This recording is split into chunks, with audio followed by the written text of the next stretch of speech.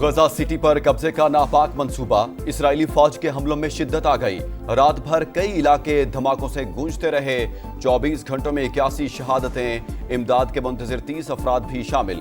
ترجمان اسرائیلی فوج کے مطابق حماس کے خلاف مزید گہرائی تک حملے کیے جائیں گے، اقوام متحدہ کا اظہار تشویش، نئی اسرائیلی بستیوں کی بھی مخالفت۔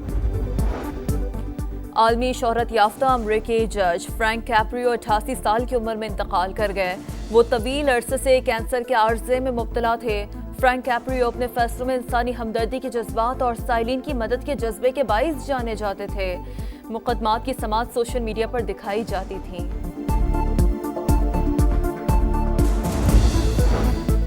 نیا چیلنج، نئی منزل، شاہین دوہری آزمائش کے لیے UAE پہنچ گئے۔